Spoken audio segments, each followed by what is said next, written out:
Героям слава! Сегодня высокое звание посмертно присвоено секретарю Совета Безопасности Ахмеду Катиеву. Кто дал, кто взял, ответственность одна. Глава Ингушетии вновь поднимает тему борьбы с коррупцией. Наркотики за свободу. В попытке сбыть сильнодействующие синтетические наркотики они заработали на пожизненное заключение. Это новости 24, в студии Лейла Цурова. Добрый вечер. В России сегодня отмечают один из самых молодых праздников – День Героев Отечества. Это тот самый момент, когда по всей стране чествуют самых мужественных и отважных ее представителей. И неважно, как бы это странно ни звучало, удостоен ли человек высокой почести при жизни или получил звание посмертно. Он остался в памяти для своих современников и потомков. Сегодня у мемориала славы чествовали безвременно ушедшего секретаря Совета Безопасности Ахмеда Катиева. Он стал героем России посмертно. С места торжественного события Муслим Ганиев. В этом году День Героя Отечества совпал с вручением звезды Героя России секретарю Совета Безопасности Ахмеду Катиеву. Ему присвоено это звание посмертно. На торжественном мероприятии принял участие глава Республики Узбек Евкуров, начальник Главного управления МВД России по СКФО Сергей Ченчик, представители правоохранительных органов, Народного собрания и правительства республики. Передали звезду Героя семье Катиева из рук начальника Главного управления МВД России по СКФО. Ее получил его сын Руслан. Мы чествуем своего героя, человека, который преданно служил своей родине, и малой, и большой. Человек, который ни разу не задумывался о своей личной безопасности, не задумывался о своей личной выгоде. И где бы ни был, как бы ему какие-то задачи не ставили, он всегда старался эти задачи выполнить качественно и в срок. Главное предназначение этого человека – это было то, чтобы, не думая о себе, заботиться о других. Мероприятие прошло строго по-военному. Военный караул, оружейный залп и возложение венков к мемориальной плите героя. Вся его жизнь была неразрывно связана с работой в правоохранительных органах. С Ахмедом мы были знакомы больше 10 лет. И все это время Ахмед своей службой, своей жизнью, своими поступками олицетворял лучшие качества, которые должны были быть присущи сотруднику Министерства внутренних дел Российской Федерации. Это настоящий друг, настоящий мужчина, настоящий боец. И его гибель, конечно, для нас была очень серьезной потерей. Ахмед Катиев стал седьмым представителем Ингушетии, которого представили к этой высшей награде. Он трагически погиб 27 августа 2013 года по пути на работу. Катиев являлся ярким примером служения народу. Он был очень заботливым, добрым отцом, семьянином. Даже у него мало времени было для семьи, для дома, но тем не менее то, что сколько доставалось нам время для этого, нам хватало. Очень рады, благодарны. Если бы при жизни еще, если бы он это мог, многого дали, чтобы он это почувствовал при жизни. Имя Ахмеда Катиева увековечено на мемориальной плите с другими героями России и Советского Союза. После торжественного мероприятия на мемориале памяти и славы гости направились в Дом культуры города Назрани. Там прошел праздничный концерт, посвященный Дню Героев Отечества. Муслим Ганиев, Сулумбек Аздоев, Ильяс Ханиев. Новости 24.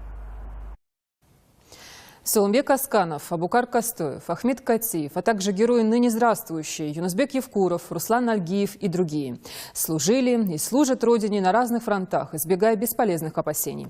Их решимость и твердый характер по-человечески вызывают уважение и трепет, а еще гордость за то, что маленькая республика богата героями. Сегодня в их честь в ДК Назрани был организован большой праздник. Репортаж Заремы Евлоевой. День Героев Отечества – совсем молодой праздник, который отмечается с 2007 года. Как оказалось, на самом деле имеет многовековую историю. Он появился еще во времена правления императрицы Екатерины Великой. Тогда воинов, проявивших в бою доблесть и отвагу, награждали орденами Святого Георгия. В этот праздник вспоминают лучших сынов и дочерей нашей республики.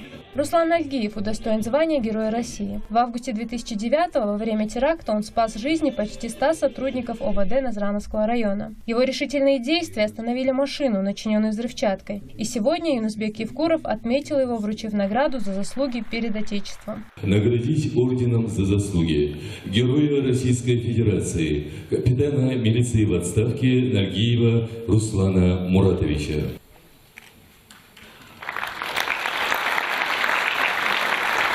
Руслан, как и подобает герою, очень скромен и предпочитает говорить о заслугах других, нежели о своих. Звание Героя России звезду вручали сыну Катиеву Ахмеда, Катиеву Руслану. Эта звезда нашла своего героя в эти трудные времена. Он вложился, никогда не давал назад, все время шел вперед. И, конечно, жаль, что он, Катиев Ахмед, не среди нас, Ахмед. Также в фойе ДК для гостей разместили выставку «Слава героям Отечества», где представлены все герои республики, фотографии и имена, чтобы каждый знал, кто из ингушей творил историю вместе со всем миром. Мы поколение 2000-х годов, отдавая дань памяти погибшим и ныне здравствующим героям России, обязаны почтить память, в честь чего мы подготовили торжественное мероприятие. В числе героев и глава республики Юнусбек Евкуров, которому в 2000 году была вручена медаль «Золотая звезда» за героизм, проявленный при выполнении специального задания. Зарема Евлоева, Ахмед Барчиев, Новости 24. Памятную дату учредили в 2007 году для того, чтобы отдать дань уважения тем, кто показал пример самоотверженного и бескорыстного служения людям и получил за это высокие госнаграды.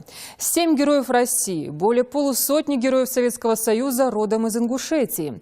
Летчик Мурат Оздоев – один из них. В небе он был страшным противником, на твердой земле преданным другом и верным своей отчизне воином.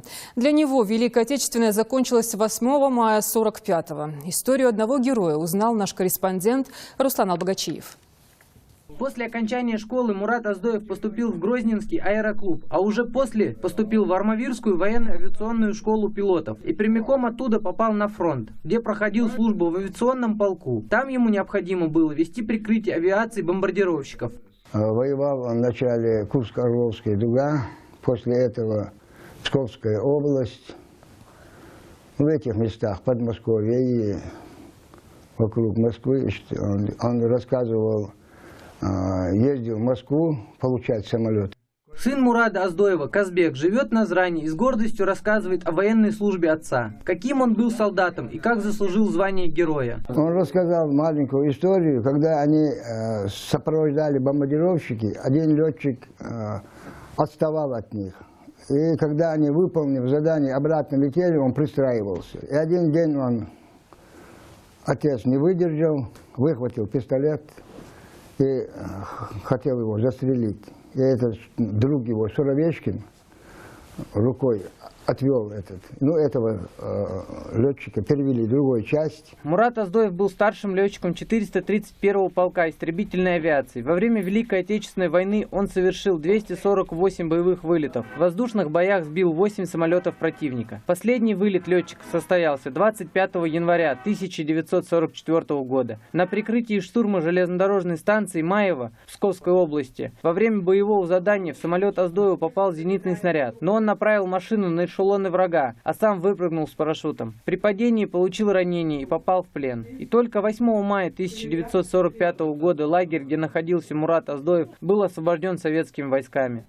Характеристика должностная на Мурада Оздоева, которая подписана командиром 431-й истребительной эскадрильи краснознаменного полка за подписью капитана Литвинова, где в своей служебной записке вывод он пишет, что в мирное время целесообразно оставить в рядах вооруженных сил Красной Армии с использованием истребительной авиации. После освобождения из плена Оздоева восстановили в военном звании и поставили в строй. Но уже в 1946-м его увольняют из рядов вооруженных сил и вместе с семьей депортируют в Казахстан. Только спустя 11 лет он смог вернуться домой в Назрань. Мурат Оздоев часто рассказывал истории о том, как в 1942 году он сбил свой первый вражеский самолет-разведчик «Рама». В него трудно было попасть, но Оздоеву это удалось. За это его представили к званию Героя Советского Союза. Но органы госбезопасности тогда запретили давать это звание ингушам. Историческую справедливость восстановили 8 мая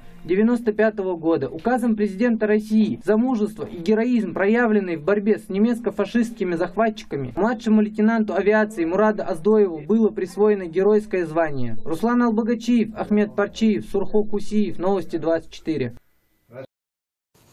Он был ингуш, и звали его Умадгирей Барханоев, старший лейтенант пограничных войск и последний защитник Брестской крепости. Остался жив после мощной воздушной атаки немцев. Он и погиб, не дав возможность взять себя в плен. Солдат, которому так и не присвоили звание героя, но чей подвиг вызвал уважение даже у врагов. О человеке-легенде в сюжете Светланы Томовой. Умадгирей Барханоев был очень отзывчивым и исполнительным молодым человеком, рассказывают его двоюродные братья. В 1939 году он добровольно ушел служить в армию, поскольку хотел быть похожим на своего дядю Лорса Барханоева, который участвовал в русско-японской войне и был мужественным человеком.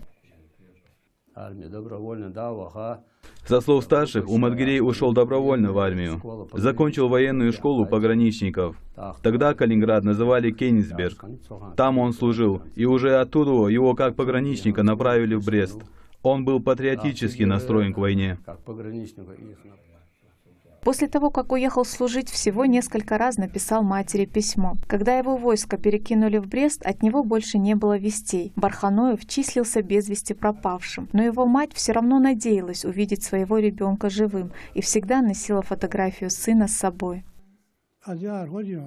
Фотографии Умадгирея мать хранила у сердца. Тогда за потерю кормильца платили 16 рублей. Она собрала эти деньги и раздала милостыню. Она говорила, что раньше слышала, что когда человек умирает, его фотография становилась черным, а фото сына всегда было белым. До самой смерти она ждала его.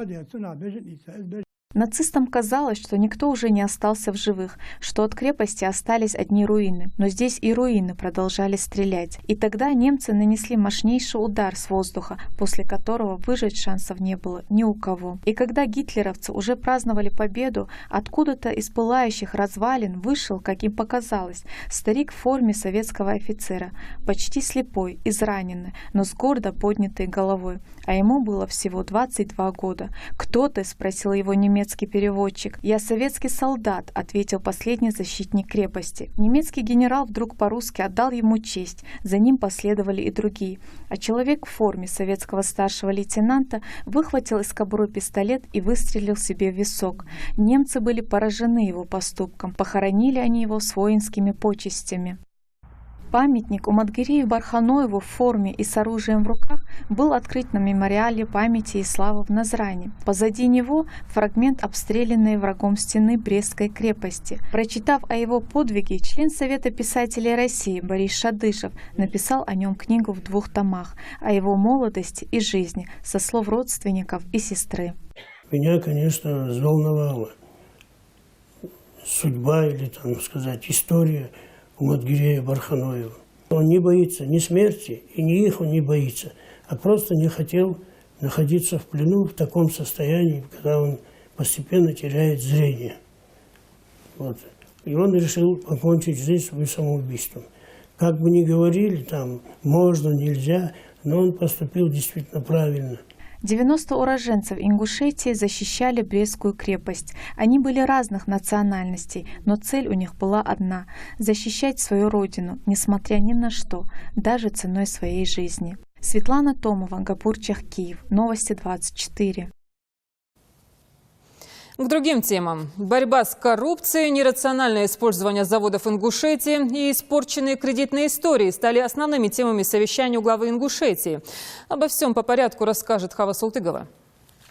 Неоднократно борьба с коррупцией становилась основной темой совещаний, и эта встреча не стала исключением. На первом совещании Юнусбек Евкуров отметил, что есть дающие взятки и берущие их, и обе категории несут ответственность перед обществом и законом.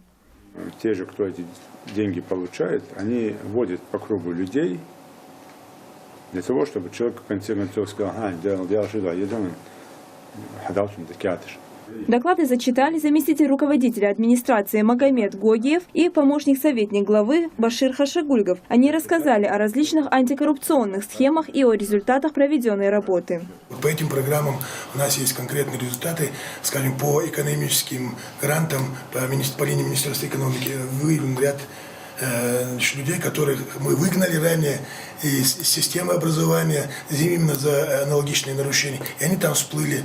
Значит, директор бывший со своим сыном мы выгнали со школы, выгнали именно за то, что присваивались там деньги.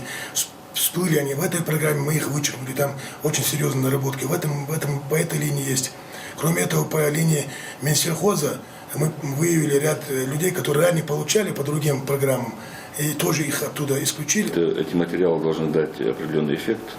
Это и отчет перед населением, и демонстрация конкретных результатов работы, и указание на то перед населением, какое значение придается борьбе с коррупцией руководством республики и правоохранительным органам. Особое внимание глава уделил коррупции в университетах. Искоренить и ликвидировать это явление в учебных учреждениях – одна из первоочередных задач, поставленных главой Юнусбеком Евкуровым. А для этого нужно работать со студентами, проводить с ними профилактические беседы и анонимные опросы. Если вы видите, что студент вуза, учитель здесь, вообще здесь, в течение года его нету, и не только он сам не приходит, его родственники приходят ставить зачет к оценке, с деньгами приходят. И это тоже факты есть, они подтверждаются. Вот в чем вопрос. И мы здесь видим, и студенты, конечно, которых вымогают деньги, есть часть, да, а есть большая часть, которые сами платят. Почему? Потому что их мозги не соответствуют этим знаниям. И они, естественно, понимают, что преподаватель в любом случае ему поставит двойку, обоснует эту двойку. Они просто платят взятки, поэтому не жалуются. Темой следующего совещания стала запущенность промышленной сферы, а точнее заводов. Предприниматели, которые их когда-то приватизировали, не занимаются восстановлением, отметил глава республики. И они по-прежнему стоят бесхозными. К ответственности могли бы призвать акционеры, но они этого не делают. Есть ответственность у главного содержателя акций перед этими акционерами. Почему? Потому что как только завтра завод начнет работать, эти люди придут, как вот по фабрике. Универсальный крытый рынок. Да, крытый рынок. Сразу придут и говорят: дайте нам деньги.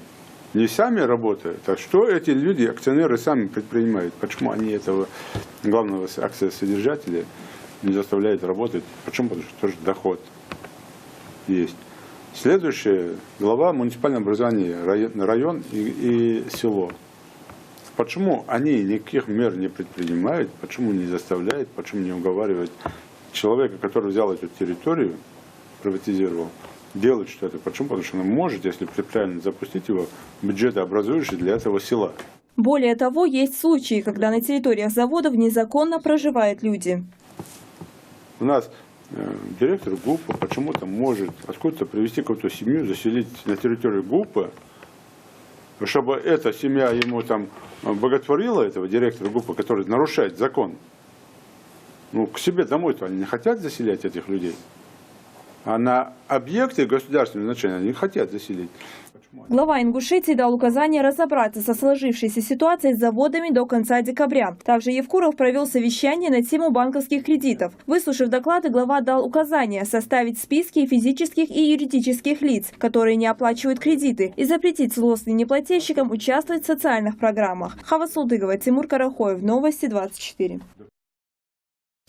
Что с долгами за коммунальные услуги? Этот вопрос главам администрации городов и районов республики на совещании задал исполняющий обязанности премьер-министра Ингушетии Магомед Беков. Он попросил присутствующих предоставить отчет по каждому населенному пункту о снижении долгов. Беков заявил, что на злостных должников можно воздействовать только одним способом – отключать их от общей сети. К примеру, в столице республики живут около 6 тысяч человек, но абонентами коммунальных услуг являются только 600 жильцов, а квартиры остальных пустуют, и за ЖКХ они не платят. В общем, ситуация в целом неутешительная, и Беков заверил, что если долговые показатели не изменятся, будут приняты кадровые решения. В День Конституции Российской Федерации по поручению президента России Владимира Путина объявлен Общероссийский день приема граждан. Итак, 12 декабря в 12 часов дня каждый желающий может обратиться со своей проблемой. А вот куда и в каком порядке, узнаем у нашего корреспондента Марии Мистоевой. 12 декабря во всех администрациях сельских поселений и районов республики будет осуществляться прием граждан. Любой житель сможет обратиться к власти со своей проблемой или вопросом. И по заверениям работников администрации ни одна просьба не останется незамеченной. По словам Ахмеда Султыгова, в администрации сельского поселения Плиево уже все готово к приему граждан. Подготовились от и до. Специально для этих целей у нас зафиксировано 2 компьютера, приобретены модели, USB-модемы. Еще по другой линии, чтобы срыва не было, подготовились от и до. Наше село готово. А в здании районной Назрановской администрации осталось завершить последние штрихи. Ислам Зурабов рассказал, что уже сделано по технической части. Во всех наших сельских поселениях, у нас в нашем районе 9 сельских поселений установлены и уже готовы к личному приему и к записи дня приема граждан программное обеспечение. Эта программа предоставлена нам с Москвы, то есть эта программа будет в онлайн-режиме нашими специалистами, которые будут осуществлять прием граждан. Всю информацию о порядке приема можно узнать на сайте администрации. На сайте администрации района мы опубликовали эту информацию, что будет проходить всероссийский прием граждан 12 числа. Любой житель нашего района мог зайти на наш сайт и ознакомиться с этой информацией. По словам работников администрации, каждый обратившийся житель получит ответ на вопросы в письменной и в устной форме. Те, кто не получил ответа сразу по каким-либо причинам, в течение 7 календарных дней получат на свой адрес письмо с ответом. Мария Мистоева, Резван Аушев, Новости 24. С января 2014 года в России начнет действовать новый 44-й федеральный закон, регулирующий государственные заказы, такие как закупки товаров и услуг для обеспечения государственных и муниципальных нужд. Законопроект позволит регулировать весь закупочный процесс, начиная от планирования, размещения и контроля до исполнения заказов. Новый закон вступит в силу вместо 94-го, который в настоящее время позволяет только регулировать процедуру размещения госзаказов. Для того, чтобы подготовиться к вступлению данного закона, до 13 декабря текущего года всем государственным и муниципальным заказчикам нужно определиться с контрактным управляющим, то есть тем должностным лицом, представить его сведения о нем, вернее, сведения в Министерство финансов, в уполномоченный орган. Мы аккумулируем эти списки и совместно с площадкой РТС «Тендер» финансовым университетом при правительстве будем организовывать выездные курсы повышения квалификации в Ингушетии. Самый большой плюс от всего, в идеале от всего закона, от всей вот этой процедуры, это прозрачность государственного заказа. Очередной канал подставки сильнодействующих синтетических наркотиков, так называемых спайсов, на территорию Республики Ингушетия перекрыли сотрудники Республиканского управления Федеральной службы по контролю за оборотом наркотиков. Всего в ходе проведения оперативно-розыскных мероприятий изъято из незаконного оборота около 1,5 килограммов этого наркотика и более 7 тысяч пакетиков для его расфасовки. Необходимо отметить, что это одна из самых крупных партий синтетических наркотиков, изъятых в этом году на территории Северо-Кавказского федерального округа, сообщает УФСКН. Приблизительно стоимость изъятого наркотика на черном рынке около 10 миллионов рублей. Преступникам за попытку сбыта наркотиков грозит пожизненное заключение. И неприятная сводка поступила от сотрудников ГИБДД. В эти выходные в республике произошло 3 наезда на пешеходов. Один со смертельным исходом. Кто виноват? Неосторожные пешеходы, невнимательные водители или просто злой рок? Разбиралась Зарема Бекова. Для Ингушетии это необычный показатель. Наезды на пешеходов здесь бывают реже, чем в других регионах на Северном Кавказе, говорят ГИБДД. Но в эти выходные было совершено 3 наезда на пешеходов. 2 ДТП произошло в Назрановском районе, а 1 в Сунжинском. Так как у нас по безопасности пешеходов по итогам 2012 года республика занимает 1-е место по Северно-Кавказскому региону. Это был проведен рейтинг всех регионов, и мы заняли 1-е место по Северному Кавказу. В основном причина наездов – невнимательность водителей и нарушение правил дорожного движения пешеходами. Многие просто игнорируют знаки и разметку и переходят проезжую часть в неположенном месте. Инспектор ГИБДД обращается к водителям с просьбой быть внимательнее, и особенно сейчас, когда на дорогах возможен гололед. С наступлением зимы погодные условия ухудшаются, что требует от водителя повышенной бдительности и аккуратности. При наступлении заморозков на участках дорог образуется ледяная корка, а многие водители об этих факторах забывают, что приводит к результатам происшествий. В связи с этим госавтоинспекция рекомендует водителям снизить скорость на опасных участках дороги и быть предельно внимательными на дорогах. Дети – наиболее уязвимая часть пешеходов. Ведь они подчас не имеют понятия, как переходить дорогу. Правда, некоторые заботливые родители уже с раннего возраста объясняют основные правила дорожного движения своим малышам. Ведь не всегда есть возможность проводить детей в школу. Дорогу нужно переходить в положенном месте, где зебра, в зеленый свет светофора. Когда переходишь дорогу, сначала надо посмотреть направо и налево. Только тогда можно перейти дорогу. Водители за рулем не должны забывать, что вместе с правами на вождение они получают ответственность не сколько за свою жизнь, сколько за жизнь другого человека. Зарема Бекова, Элиас Дасхоев, Новости 24. Далее вас ждет прогноз погоды. Я с вами прощаюсь. Спасибо за внимание и спокойной ночи.